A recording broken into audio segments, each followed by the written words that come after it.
Hello.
The lecture series will be offered throughout the academic year to both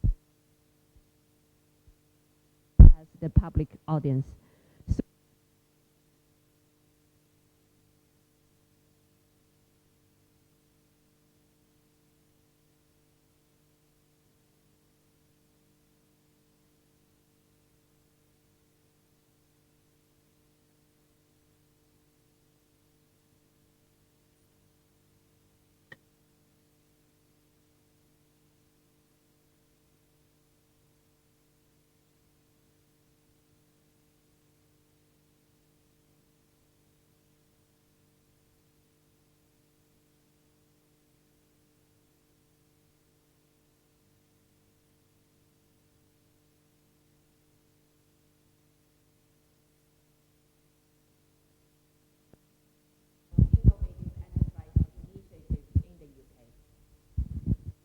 He is experienced in many modes of technology collaboration and the effect of immersive virtual and physical learning activities. Professor King has collaborated with students on nearly 30 commercial projects, such as virtual reality design software and numerous series game projects, including a Horizon 2020 project, which translated player analytics into air quality policy packages. His work across software and spaces for entrepreneurship recently coalesced under the leadership of Innovative Spaces for the Institute of Coding in the UK. As a result, Foundry Technology Affinity Space was opened by the UK Universities Minister in 2019 and is now home to 7 enterprise studios, receiving a Trade Industry Award in the year of 2020 for its pivot from physical to virtual space and for how it provided industrial experiences to students during the COVID-19 pandemic. Professor King's doctoral study was inspired by an early career as a game developer, recognizing the effect of nurturing and passionate virtual and physical affinity spaces on learning engagement and user satisfaction. Today, Professor King will continue this inspiration by sharing with us how video games can save the classroom in the university and inspire the future of higher education. Professor King will speak for about 50 minutes to 1 hour, and then we will open the floor for questions and discussions. So without further ado, I give you Professor Andrew King. Thank you, Bebe. Thank you, Bebe, for that gracious introduction and for making your way through all those technical terms, which I'm not sure half the time I know what mean anymore. It's my very great pleasure to kick off the second series of professorial talks, and there's no better place for me to be doing that than here at the Entrepreneur College. So I've got a few slides for you, and I've got a few audience activities, and if the technology works, I'm hopefully going to take you on a journey over the last 20 years of my academic career, hopefully in an engaging way. I firmly believe this quote, I use it in everything I do, I believe that students are the victims or beneficiaries of the spaces that they experience. I think that the experience journey that brought me here is very important in terms of my practice, but I think we also need to think about the experiences that students have and what brings them to our university. So today we're going to talk about the power of game worlds. We're going to talk about the limits of traditional classrooms and what happens when you try to make games inside those classrooms. We're going to look at a famously successful innovation in formal learning space, an attempt to build a new version of that, a futuristic learning space, and how all of that actually applies to the work that we're doing here on Jiaotong campus. In terms of caveats, I am a classic game developer. I might talk a bit quickly if I get a bit too passionate. I will try not to skim over these things too quickly, but I will also hopefully not bombard you with too much jargon as well as we go. I will definitely say the word paradox quite a lot today, and I mean that in 2 ways. An incorrect sounding statement that turns out to be true, as in video games are good for classrooms, and maybe also a paradoxical situation of contradicting elements inside a classroom. So contradicting elements that maybe don't make any sense in a traditional setting. I'll come to that in a minute. But before that, I'd like to do a little bit of audience calibration, both online and in the room here. I want you to actually close your eyes and think about what I'm about to say. Think of a learning space from your education. Actually close your eyes. I don't know whether you're doing it online, but here, close your eyes. I want you to think of a classroom that you experienced. What is the first classroom that comes to mind in your head from when you were growing up or going through education? You can open them now, but I want you to continue to think. Has it affected or contributed to your life in a meaningful way? Sounds crazy, right? How has that classroom affected me now? Well, the surprising thing is that if you look at famous MIT researchers and Nobel Prize winners, they do attribute their success to physical spaces and the classrooms and the spaces that they were able to experience through their education. So where we're going on the talk today is, Imagine having whatever space that they had, plus the engaging, borderline addictive power of video games. Imagine we could make classrooms that enticing, that exciting, and doing that at scale as well. So my talk today is called Hybrid in All the Wrong Places. And I just want to be clear that by that, I don't mean that I'm not having some sort of assault on what hybrid means or what blended means. That's not what I mean at all. I'm absolutely fine for the online audience and the real world audience here to be kind of coalescing. But I use this word hybrid as what learning spaces should become, as in physical spaces with the best digital technologies, making them a unique proposition that is not available outside of universities, classrooms, educational establishments. So, audience activity. I'm very happy that we have a decent-sized audience here. We'll do a couple of warm-up questions so I understand the audience and I know how much of a hard time I'm going to get. Hands up if you have recently played a video game. You can put your hands up, it's okay, even if I'm your line manager. Have you played a game? Okay, no one has played a video game recently. How about previously? Have you played previously, let's say 6 months to a year ago? Okay, about a third of people that are admitting it. Interesting. Who here has not played a video game? Never. One person. Thank you for being honest at the back. Okay. So, now I'll lead to my next question. So about a third of you say you've played a video game at some point. I feel blank about video games. Who here feels positive about the influence of video games?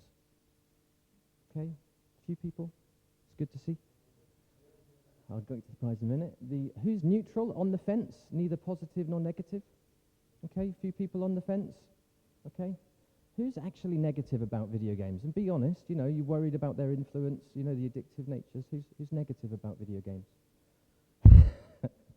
Okay. Right, we're going to do a prize now, and this one will be slightly different. I'll put a question on the screen, and then I'll click the button again, and there'll be 3 options, and whoever puts their hand up, a microphone will magically appear, and you will say what you think the answer is from the 3 options on the screen. I hope that they're ready. Right, the question is, what year was the first video game? Wow, that was super quick. I haven't even put the options on the board yet. 1958, 1968, 1978. Go. I think this was actually first, but you can, I think this chap beat you, Mustafa. I'm probably going to be wrong now. 78? I'm afraid that's incorrect. Okay, the next hand was definitely Mustafa here at the front. Okay, Joe, you think you were next? 58, wow. Okay, either you snuck up on my slide deck, or you actually know the answer. Well done, 1958. Now you might wonder why I've made that reference. This is before we've even started the slide deck, and as we pick up pace, I want to give you a couple of examples. This is the first ever video game, a chap called William Higginbotham. And actually, I think it's really interesting that the first ever video game was not made for purely entertainment purposes. It was made to explain a scientific construct. This was the dawn of the computing era, and they had a computer that could calculate wind resistance and trajectory, and they wanted to show off the Brookhaven laboratory to the general public. What's interesting is, queues around the block for this. His colleagues didn't believe that it was a useful demonstration, but there were queues literally all the way out of the institute. So I think it's very powerful that the very first video game was 20 years before the games industry that we know, and it was trying to do a genuine societal good. This was also the dawn of the technology that gave us things like Atari, Intellivision, Magnavox. That was 20 years later. Step forward 55 years later, and I've got some numbers here on the entrepreneurial side, but actually, we'll have a little bit of a think about the attention stats on the next slide, but I just want to let this sink in. 2013, a game world, we call it a sandbox world, where you could do anything, go anywhere, and it's 75 square kilometers in 2013. You can go anywhere. Since that time, if you look here, the sales stats, the player base, are incredible. There are 24 million offline players concurrently on this platform. This game made $800 million in 1 day, double its development budget. It made $1 billion in 3 days, and has subsequently made an estimated $8 to $9 billion for this company. I have a personal connection with this company because about 30 of my ex-students are actually working there as developers. But that doesn't take away from the scale of the achievement that they've had. So the game I'm talking about is Grand Theft Auto 5. And it has currently, for 10 years, managed to have 300,000 concurrent online players. That's not where it gets really crazy for education, though. I had a look on the Twitch stats website, and in the last 7 days, there have been almost 33 million hours of footage of other people playing being watched. So literally, other people playing has been watched 33 million hours. If you look at the stats over the last year, it gets even more incredible. This is not people playing, this is people watching other people playing. And it's only on one streaming website, and there are countless streaming websites. 1.5 billion hours of viewer attention on this video game that is 10 years old. Imagine we could make classrooms that engaging. So that's kind of where we're going with this. And I just want to let that sink in, because we're 10 years on from this now. And the point that I want to open this lecture about is that it's clear the evolution of video games is absolutely incredible. Think back to the spaces I asked you. Have classrooms, have learning spaces evolved as much? This is the trailer for GTA 6. This is in-game footage, by the way. This is not a video. This is actually taken from Engine. And I also want to make the point that students that we have graduating today will retire in 2085. So this model of teaching and education that we've had for 150 years, 200 years, are the spaces that we have genuinely preparing them for this world of work?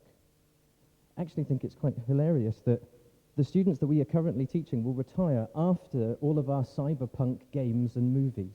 So the dates that we use is 2077. So I think we need to think about the big picture with learning spaces, and that's the kind of theme for today. We need to move learning spaces from being passive to active spaces. So what does that mean? Well, first I'm going to give you 2 slides of my origin story.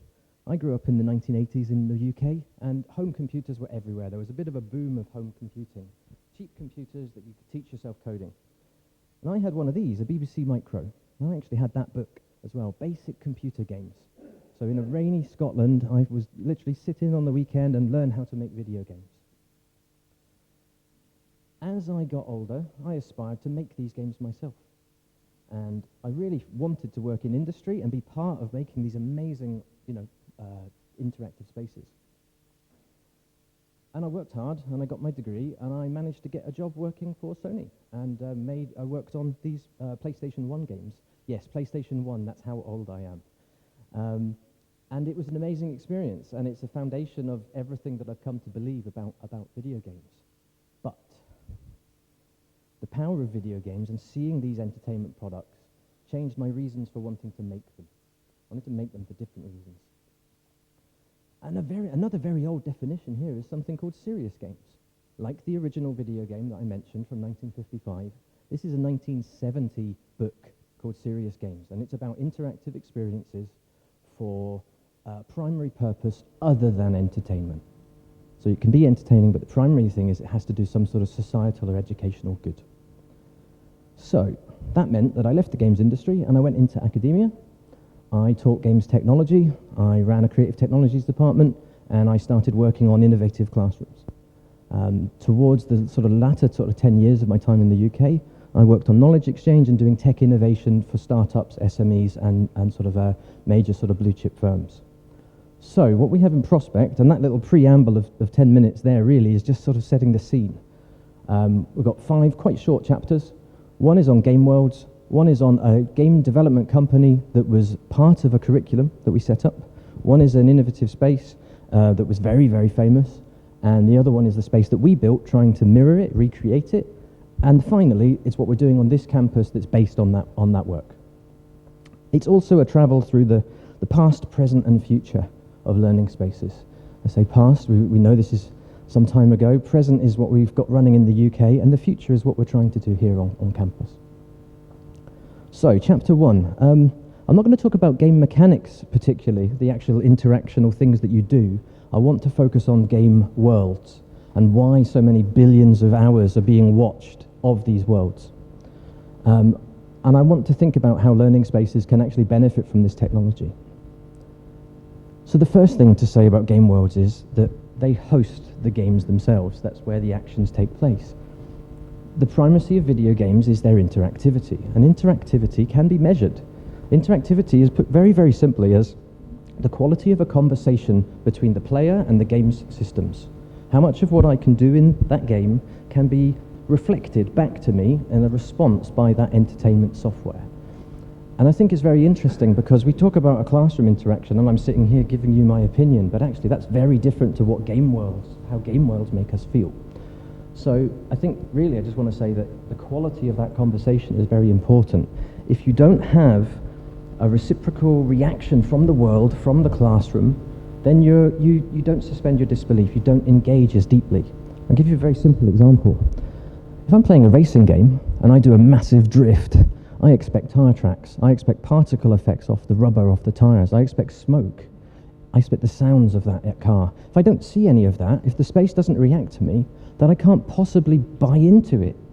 And what we do in education is we tell them to buy into stuff and we don't always provide that stimulus.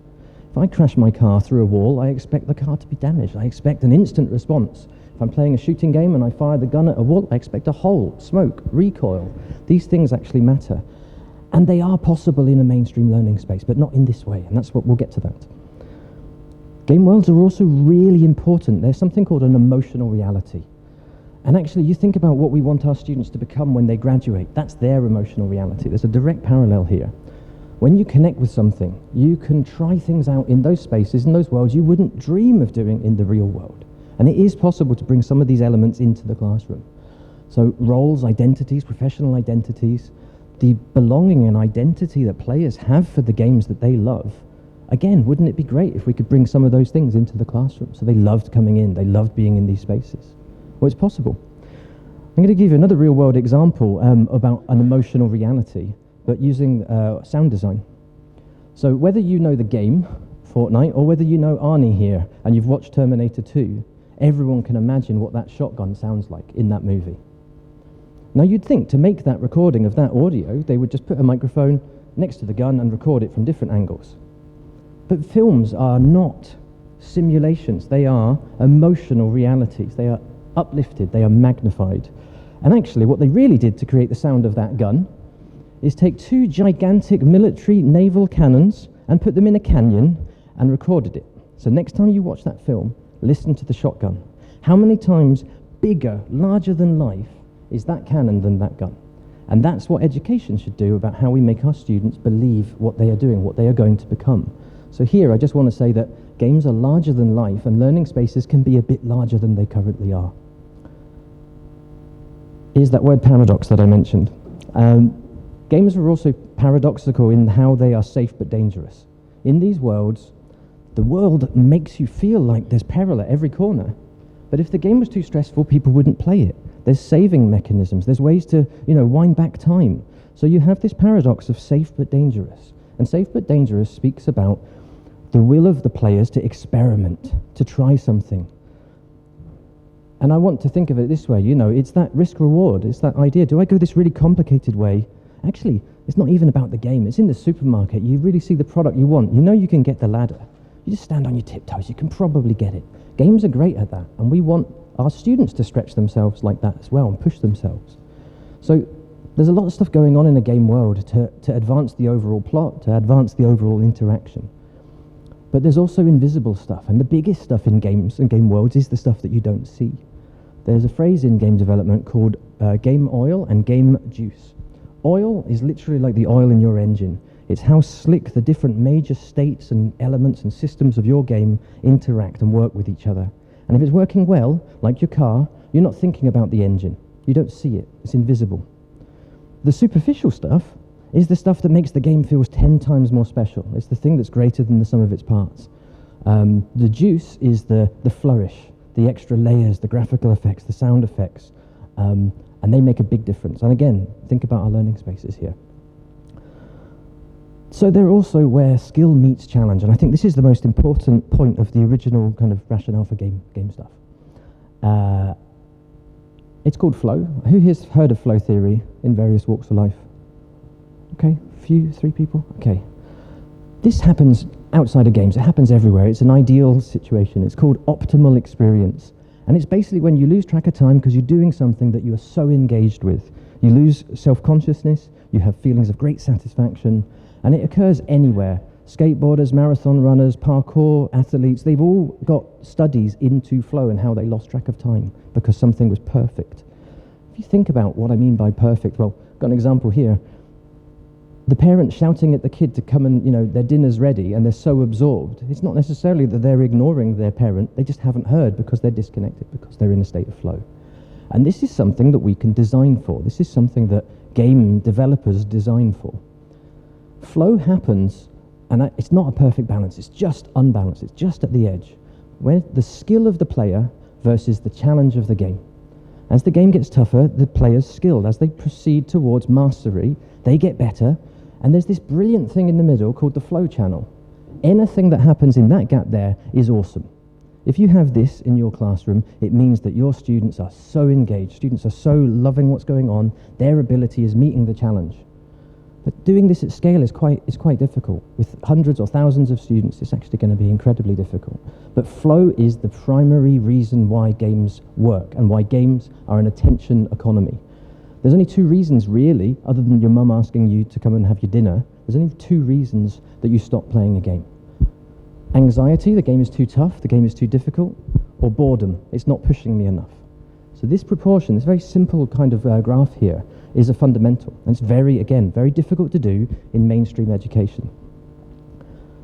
On top of that, we have the learning types that we all know in academia. People learn differently. Well, games are built to respect the interactional preferences, shall we say, of players. These are originally they were called Bartle types, and there are four. And I've changed one of them in how I do my work.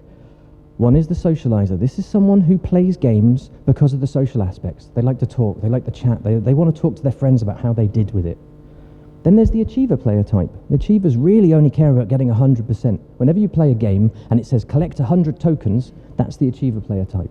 What's really interesting is mainstream educational sort of theories like gamification are only really going for the achiever player type. They're missing out on all of these other player types. Explorer player type, they don't really care about achievement, they just want to go anywhere and see what the world has to offer. And in the original definition, there were killers, and they basically just shot people. Now, I don't buy into that at all. I think they are attackers. And these are the most interesting player type in some way, because it's not about conflict. They want to understand the game's systems. They want to know the rules that happen in that system. They want to break the game. They want to get outside of the map. So they are the ones that are trying to subvert the whole system. They are innovators, disruptors. So for the third of you that admitted to playing games, I would say think about what player type you are. I would tell you straight away, I'm an attacker explorer. If I play a student's game, I want to see how quickly I can break it. And I want to see everything that world has to offer.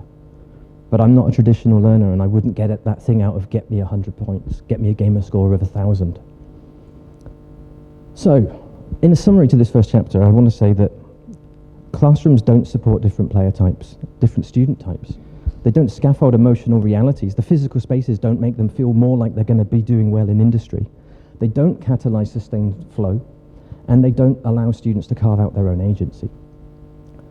So in chapter 1, I've just said, hey, game worlds do all this stuff. These next chapters are a bit quicker, and I just want to show you what happens when we started making games in traditional classrooms. So, PlayWest was the first of one of 7 things that we called an enterprise studio. You might call it an innovation factory or a student incubator. But for us, there was a major problem in the creative industries at this time in the UK, and we called it the graduate paradox. And this meant that students would graduate, and all of the graduate jobs would say things like, graduate role, £15,000, must have worked on 2 finished games industry projects. So it's a junior role, graduate role, that requires prior industry experience. So the recipe for this was simple. This wasn't an incubator, this wasn't spin-out companies, this was just an opportunity to give our students paid work experience. And we did it basically by diverting the consultancy and R&D into the hands of students and working with them as equals. This was to do with the movement in the UK at that time, which was about ready-enabled graduates, and graduate attributes. So what the studio did, it did gamification, it did serious games, and it did the lateral application of games technology, so games technology for serious purposes. And the projects that we did in industry were fantastic. The projects, as in when we went into a game studio or an incubator or an event space and worked with students in an intense timescale, they did great work. And they frequently won awards and things for the work that they did. What was interesting is, the ones that were based in the university labs, the end results were okay, but they struggled. They were more complicated to fix. They were very time-consuming for the students and the staff. It took a lot more effort from the staff. And this happened. Labs manifested a surprising hierarchy, is the diplomatic way of saying, basically I would walk into the lab, my staff would walk into the lab, and the industry person and the student are both looking at the academic for answers. This is a very traditional sort of expectation. The student thinks, I don't know anything, you need to do this for me, I don't know what I don't trust myself. Industry thinks, well, I'm paying you money here and I don't believe these students are good enough. And I think this was really interesting. There are lots of examples of this at this time. Students thought, this isn't real work, it's not industry work. The students never reached out to industry dynamically themselves, never contacted industry once at all in this era of this studio. And we became very quickly aware that the labs were orchestrated for optimal capacity and solo work. They weren't optimized for group work. So we have expectations of what we do in a space when we walk into a space. We walk into a cinema, we expect to sit down and watch a movie. We walk into a lecture theatre, we expect me to transmit a traditional, didactic to you. We go into a lab with rows and rows of computers, same thing, work on my own, but I'm focusing on the front. But there are other spaces that do things differently or promise to do things differently. I would argue that the significance that you feel when you walk around a temple or something, if you can imagine what that would equate to if you went onto a university campus or you went into your favorite lab or classroom. Seems insane to kind of think about that, but this is the sort of direction that we're headed. So I want to think that it is possible to have spaces that change how you feel about yourself. Back to the studio, we realized the labs were causing us major problems. We had students that were saying they were just being paid to read textbooks. Various other things happened, and we basically managed to find an office. We found an office for the games company, and it was the same size that you can see. This is the door here, and that's the wall. It was big enough for one desk. And do you know what? It made an instant difference. Just having the students in that space, and that space having an identity, the quality went up. They felt different about what they were doing.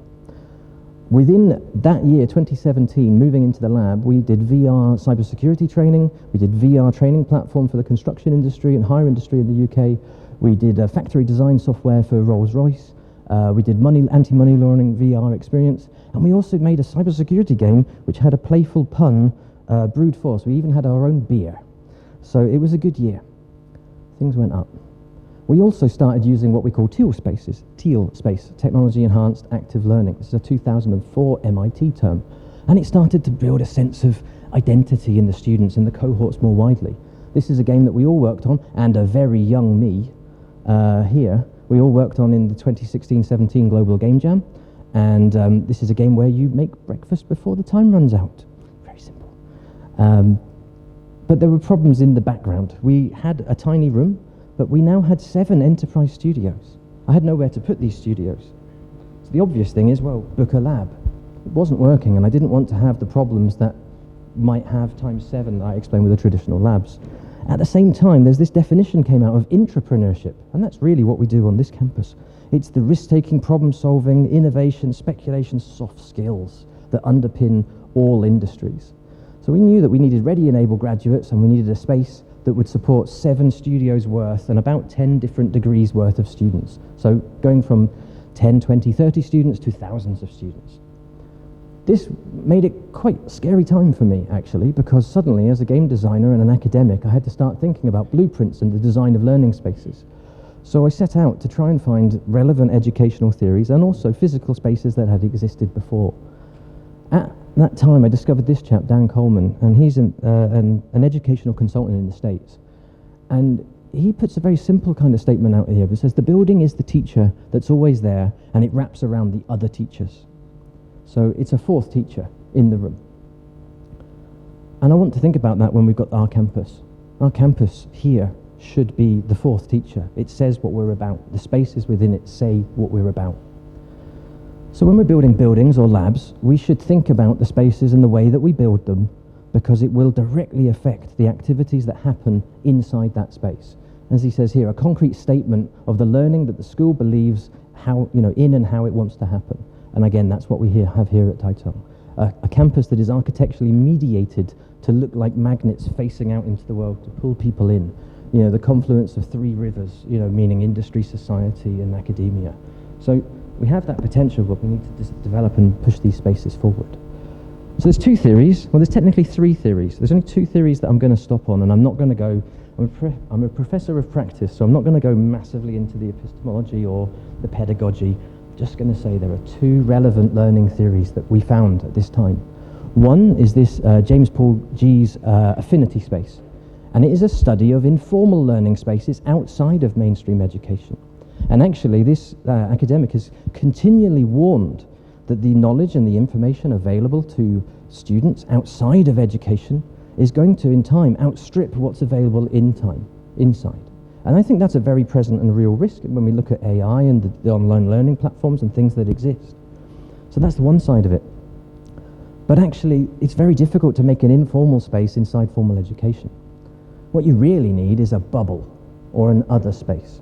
So this other, slightly even crazier word, heterotopia, heteros, topos, other space, means basically that you have a bubble where the rules do not apply. Things are different in that space. It feels different. And this is used in architecture and education to mean other space. And actually there's an interesting thing, which is whenever universities or academia tries to build a utopia, a learning platform, an amazing educational initiative, it very quickly becomes a dystopia. It very quickly becomes the place where, forms are filled in and admin is done. So actually, why just stop going for the utopia? Go for different, go for other.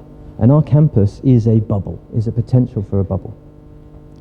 So really we want both of these, and we had no idea to do that. But luckily, we found that there was a chap that had actually theorized you can mash these two theories together. Heterotopic affinity space. And the heterotopic bit means that it feels different to everything around it, and it's full of disruptors and innovators. But the affinity space is the informal learning and doing, the flatter interactions between staff, students, stakeholders. So he actually ran a small study that basically was in a sixth form common room, a social space, and he just said, hey, when you're in this room, there are no rules, do what you want. But he didn't change the space. So there was a problem with this theory. No one had ever built one. There's a theory you could have a different type of learning space.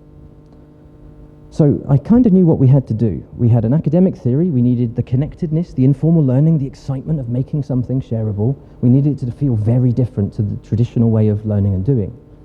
We also found an incubator. We found a space, an innovative space that we could use. And I just want to make a very quick sort of side point here, and I think it still exists. And I in no way want to sort of alienate architects, because obviously they do fantastic work, but in developing this project, I realized the state of the disconnect between architects who build spaces and the educators who use the spaces. In terms of post-occupancy, after people move into a space, less than 10% of architects come back to see how their space is used. So they don't know how we're using it. They don't know what we're doing in the space. But we also have the challenge on the university side, because how do we make this look like something that is manageable, that is scalable, that you can do in every classroom, rather than it just being one big idea? So actually, the universities need to also understand the educational rationale for the spaces that we're designing as well. And then we come to this. Quick show of hands, who's heard of Building 20? Okay, good. No one's heard of it. It's a very good example to give. Building 20 was at MIT, and it was a temporary building thrown up to help the war effort. And there was a shortage of steel at the time, so it was made out of timber. And it was explicitly required to be in existence only 6 months longer than World War II would last. That's the starting point. Another audience activity and another chance for someone to win a teddy.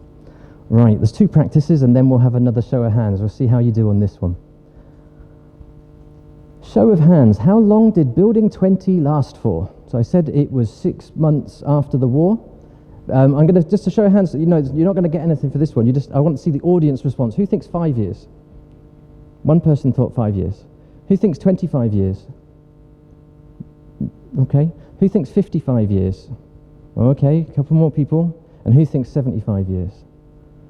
Okay.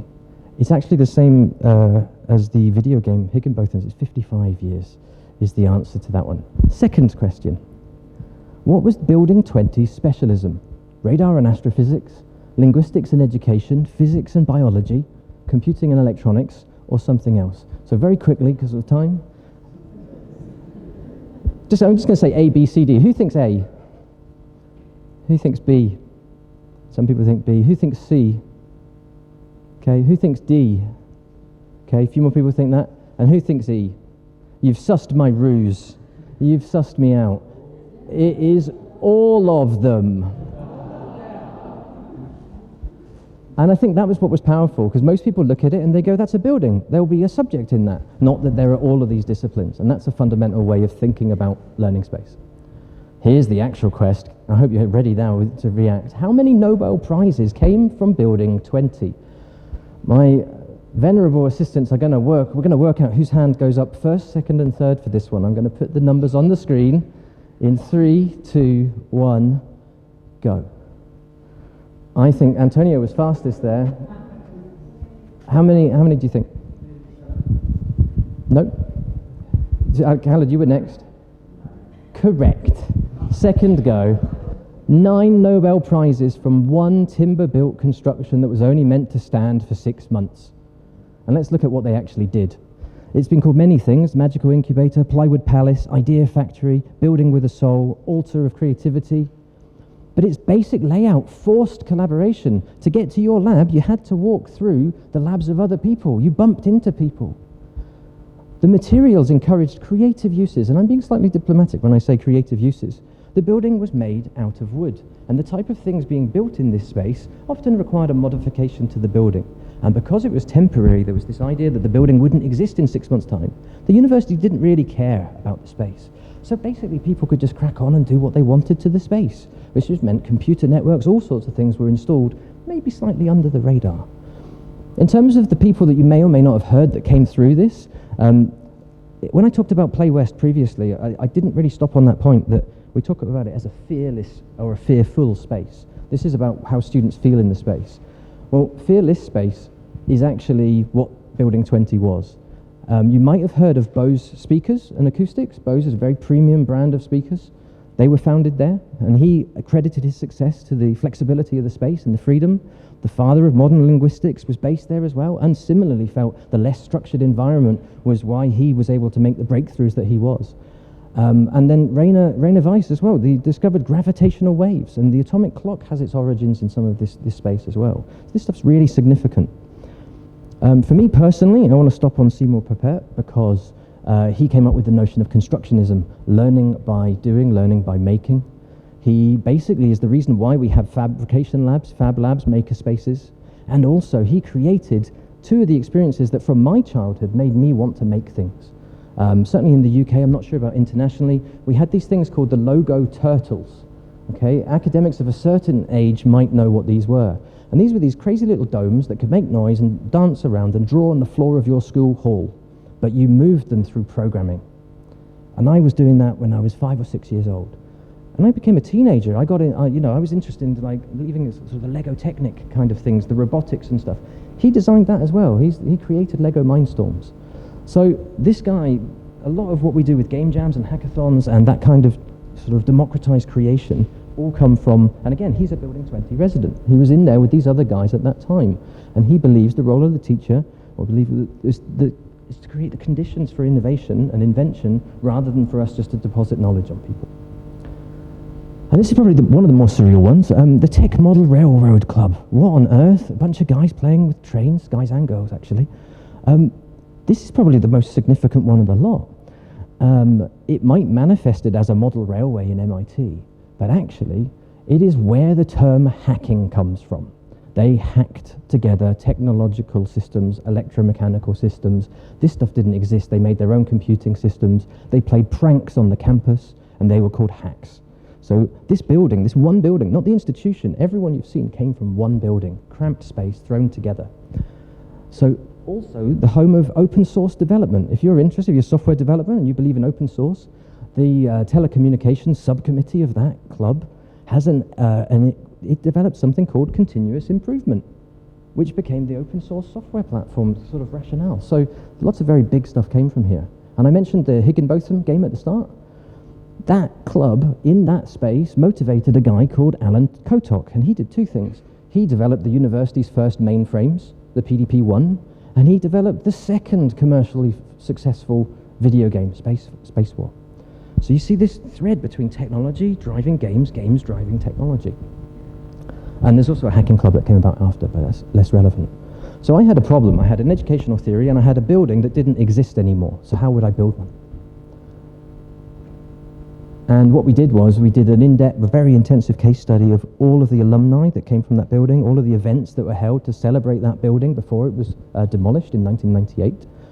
And we built something called a design paradox framework. The contradictions, the subtle contradictions in the space that maybe unsettle people, they put them on the edge. You know, it's not a standardized space. And I've given some examples here. Temporary yet timeless. It was a rapid building thrown up, but it was used for half a century. It was basic, it was rudimentary, it was freezing in the winter and boiling in the summer, but still amazing things happened, extraordinary innovations came from it. And it was playful yet serious. I mentioned the pranking and the things that they did, as well as these amazing groundbreaking experiments. I'm not going to stubble on that too much, but what I will say is now into chapter 4 and building one. One of the things about Building 20 was that it was a temporary space, and everyone in it knew that at any moment it might be pulled down. This here is a picture of University of West of England's French A campus in 1973, thereabouts, when it was building what we call the French A campus. In this picture here, would have been a very expensive picture taken from a plane, I'd imagine, at that time, because there were no drones, but sort of brand new vocational technical college. And this bit in the middle, I don't know if you can see here, this bit right here is where the foundry would be built. And it stuck out like a sore thumb in the same way that Building 20 did. So here, this is a 2021 picture from the other side. Here you have a brand new School of Engineering. Here you have Bristol Business School, another stunning building inside. Brand new Student Union. And at the back, like the sore thumb at the back, that's Building F. And Building F was where we tried to build our incubator, because we knew it was going to get demolished at some point. So we had simple aims, but it was literally me and a couple of academics. We saw a window where for 6 weeks we could get into the space and we could use it before they pulled it down. We had very simple aims. We wanted diverse collaboration, we wanted industrial identities, we wanted engagement and flow to be deeper in that space, and we wanted students to feel like they controlled it. So we basically said that when they're in that space, the normal academic rules and regulations don't apply. And it didn't look great. This is the space. It's not what you imagine when you think 21st century incubator. The bar taps were still there. There were no beer kegs, unfortunately. And this was the space that we used for that summer. We literally just went in. It had been used as a desk store. We moved in desks and we started doing things with it, but hardly the most aesthetic space. And you see here, it says red bar and the escape bar. So it was the student union. So we just used it as, and the floors were very sticky and all of the things you'd expect from a student union bar. But it was an adventure. Now, from that 6 weeks use, we were able to pitch to the Vacant Spaces project to the university, and I found a willing architect in the estates department. And together we put together a proposal. And it wasn't a lot of money by the standards of the time, but we decided that we would go with our kind of list of design paradoxes and we would try and make some, and try and make this space, upgrade this space. Because we didn't have a lot of money, we had to work with what was already there, so we kept the floor in various aspects. But we went with old but new, closed but open. The space was not on swipe access, it wasn't open access, it was closed, but inside it was open. There were rules, it had its own way of doing things in the space, but ultimately it wasn't a classroom. Students felt differently in there. It was industrial but homely, it was separate but connected to the world, so it was a heterotopia. And the aesthetic, we went with what we call a constructionist aesthetic. And this means a space that makes people feel like they want to make things. Sounds crazy, right? But if you're designing a video game, you need the world to make people want to act a certain way. Well, why not with learning spaces? So what we did here was, even though the walls were painted nice and white, we sanded them down to make them distressed, unfinished. Unfinished was a theme.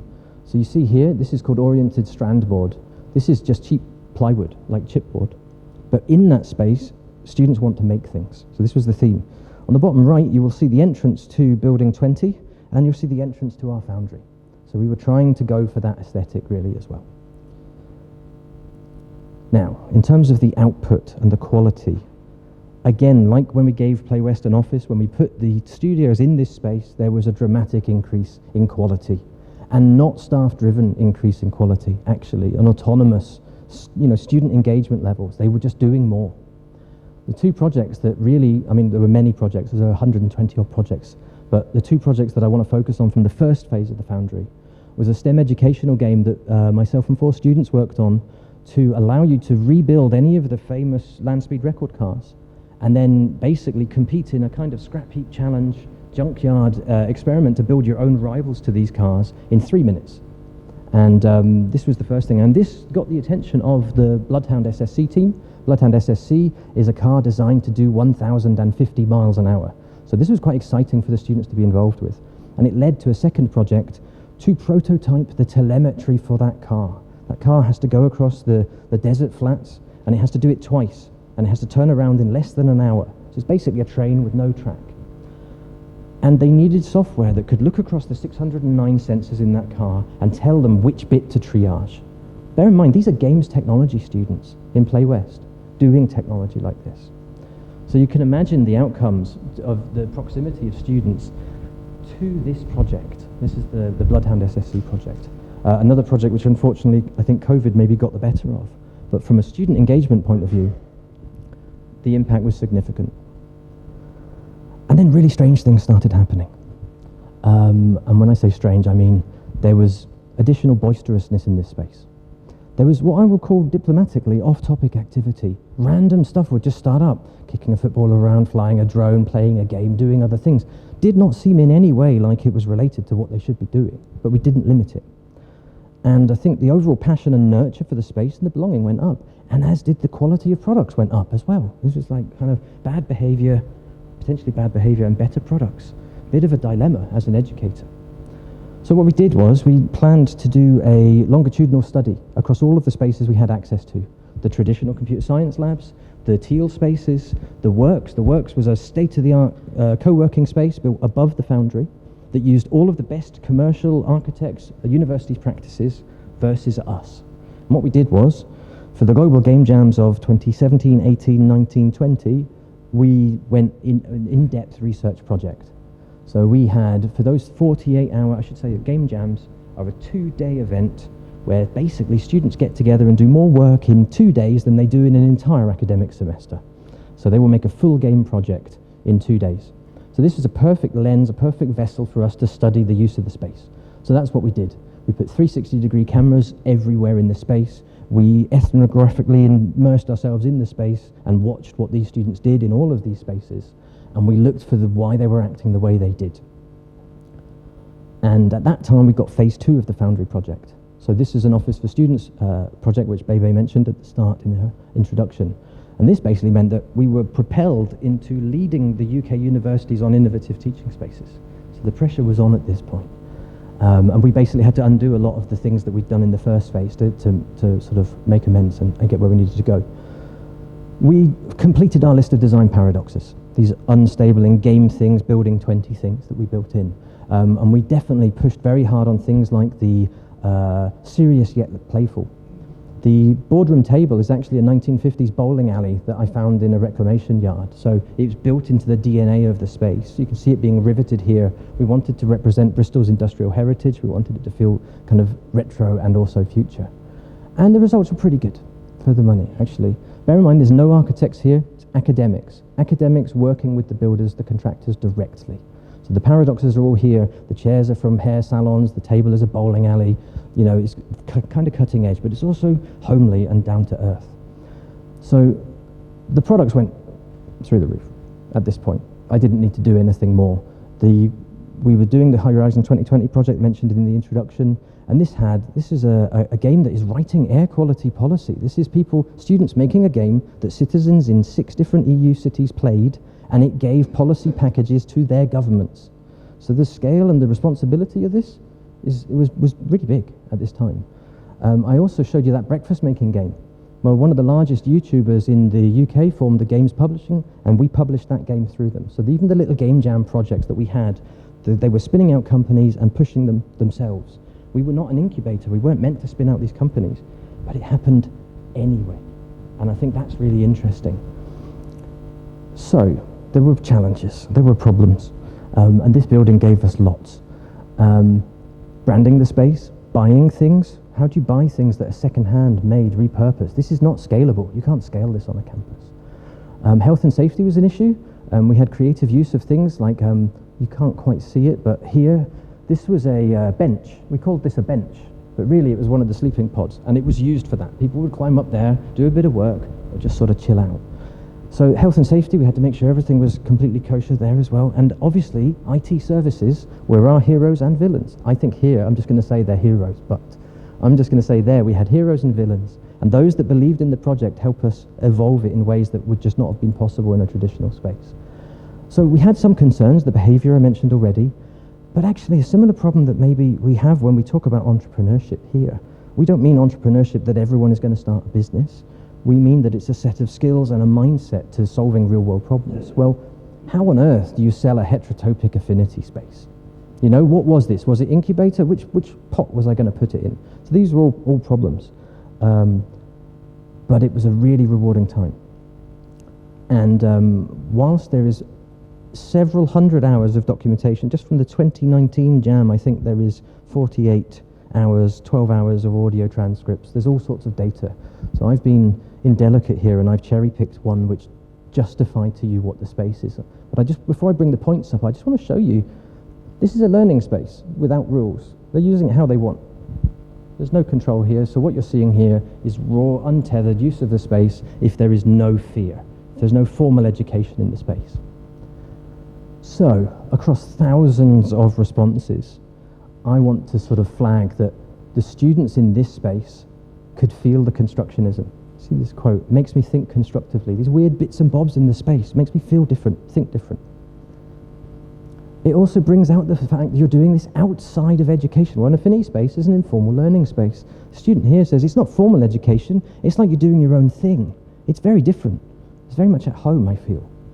We want students to make our campuses their home when they come here. You'll also see a very young me pushing pizza around there as well. Anyway, there are quite a lot of us tinkering away through the night, whereas I'm pretty certain if we had been in a lab, everyone would have gone home. If they'd been in a lab, they would have gone home. In this space, they worked through the night. It was go nuts, you could do anything. It wasn't like you can't do certain things. I'll mess up the window, I'll put my post-it notes on the window, do what you want. This one's interesting. This one's the configuration of the space. Remember I mentioned there was that space called the Works? Well, the Works had controllable everything. Amazing lighting, amazing furnitures, casters on everything, wheels on everything. And over 4 years in that flexible space, not one Jam team moved a table. They didn't touch a light. They didn't change anything in the space when we gave it to them. In the Foundry, where everything was ridiculously heavy and difficult to move, and it was hot and stuffy, they totally reformatted the space, and they did different things with it. So here, they actually talk about how they reconfigured different zones of the space to suit their needs. This one's the most important one, though. Game development is well known for having a problem called crunch, the excessive kind of working requirements, overtime, etc. in industry. And game jams are like this too. Game jams force people to work for 48 hours. It's kind of, toxic. We call it passionate, but really it's pressured. Here, this wasn't the same. This was what we call a nurturing affinity space. So if you read here, especially in the later stages of the game jam, usually everyone starts to get a bit sad and not happy and feel fed up and annoyed, but that happened a lot less. We took care of everyone. They checked on each other. I think that's really important as well about the social well-being of our students. It also has a motivational factory. We did it in the Games Tech lab, and it felt like we were doing coursework. So let's imagine you've got the best live project, the most innovative educational thing, and you put it in a room, and they just go, oh, this isn't real. But in this space, they thought it was real. So, in terms of the formal research outputs, there are 3 things. 1, we can say that this type of space definitely positively affects learner experience and motivation. Whether or not it is scalable is something we'll talk about in a minute. It became possible to actually map out when teams would react the way they did, when they would dive deep, when they would go individual, when they would work as a team. It became possible to visualize all of this. I'm not going to bore you with the model, but it is available if you want to read my thesis. But we were also able to identify the disruptive behavior, these lateral moments, these things that were boisterous behaviors, we didn't know what they were. They happened before and after deep intrinsic flow on a task. It was them kicking back after a task, or before they went on to do something intensive. And we watched this again and again and again, and we looked through all of the video, and we could see that this was when these things happened. They were relaxing, they were kicking back. Interesting final takeaways on this. I would say that Foundry, you might expect, overwhelmingly positive space. The Works was the expensive one. The Works cost 5 times more money than the Foundry to make. And 14% of people wanted to work there. The Teal space I mentioned, 7%, the traditional labs, 4%. But the really interesting takeaways to me are, if you do a game jam in the traditional lab, you will have interpersonal problems, you will have group problems, you won't finish the game. More likely than not. More than half students in those traditional labs do not finish the jam. And I think that's really, really interesting. So it's probably a separate talk. But the final thing I want to say before I wrap up is that I mentioned the spirit of Building 20 and how they helped each other and how they built really interesting things and they were playful. When the pandemic hit, we had a lot of problems. We had businesses working in a physical space that was mediated by the conditions in that world. If we couldn't use that space, how are we going to work with industry? The students built a virtual version of the Foundry in that space without me asking them to. They did it because they wanted to keep on working. And then that year, not the 2020 Game Jam, because we just got through before the pandemic hit, the 2021 Game Jam, we did in that virtual world. So you can see here, it's a big arcade cabinet. There's a person here, that's the scale. So we had a Discord server running, streaming to the desk, and our stage was the desk of the control panel of an arcade machine. We had 100 jammers with us in that space, in VR. It's fantastic. But what does that all mean? Where's that going? And I'll wrap up by saying why building one space that is not scalable matters to me now. Quite often when I'm talking to students about the reasons why they would come here, well, this is the reasons why I came here. First of all, the type of initiatives and the way that we work with students, the way we aspire to work with our students is different at Xi'an. It's different at XJTLU. Secondly, when we think about an idea, we want the big idea. We want to pull people in to work with us. We have very, very sort of ambitious ideas for the competitions and things that we run here. We are increasingly looking at ways to build our relationships internationally and globally as well. I also came here because the degree programs were flexible. They were structured in such a way that students had agency. They could choose whether they want to be an entrepreneur or an intrapreneur. They can choose their pathway specialism. This was really important. But being selfish for a moment, I also came here before because I saw the potential to take those kind of futuristic learning spaces and actually see if it's possible to do what researchers call generalize. To see, can we generalize an extreme example into a way of working, a way of doing? So that is across 3 examples I've got for you. 1, immersive campus projects. Whether they're virtual or physical, we've got students here working on games which gamify the entrepreneurship, the technopreneurship journey. We've got immersive virtual spaces which make our campus available worldwide. We've also got physical campus projects, and both of these are co-creation, academics working with students as equals. So this is a bit of a plug actually to people online in particular. We have a competition running which doesn't close until April the 30th. And this is for students to submit their ideas for a co-working cafe on this campus. And because it's the Entrepreneur College, we'll also accept them to submit their business model ideas. And if they're good ideas, they will be able to run the business on our campus. And again, it's co-creation, working, as I did back in the UK, with architects, with contractors to make their dream, make their dream space come to life. And finally, that's the ultimate challenge. If I'm to think about the Foundry and the Building 20 and the power of video game worlds, and in EEH, the school, the unit that I'm responsible for here in Taichung, we have to do that at scale. It's not 30 students. We have maybe 700 students in a year. So we have to think differently. So you may see certain glimmers here of the previous Foundry experiment, but what we're trying to do here is take the new UG curriculum and develop a project-based learning space that feels like they're there to do something, that feels different. The difference is, it's not one space that feels different. We want the campus to feel different. The campus has to be the bubble, and that has to be the reason why people want to come here. That's it from me. Thank you very much. And thank you for coming on my journey.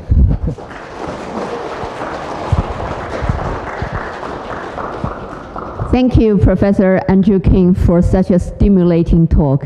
To the audience online, we will stop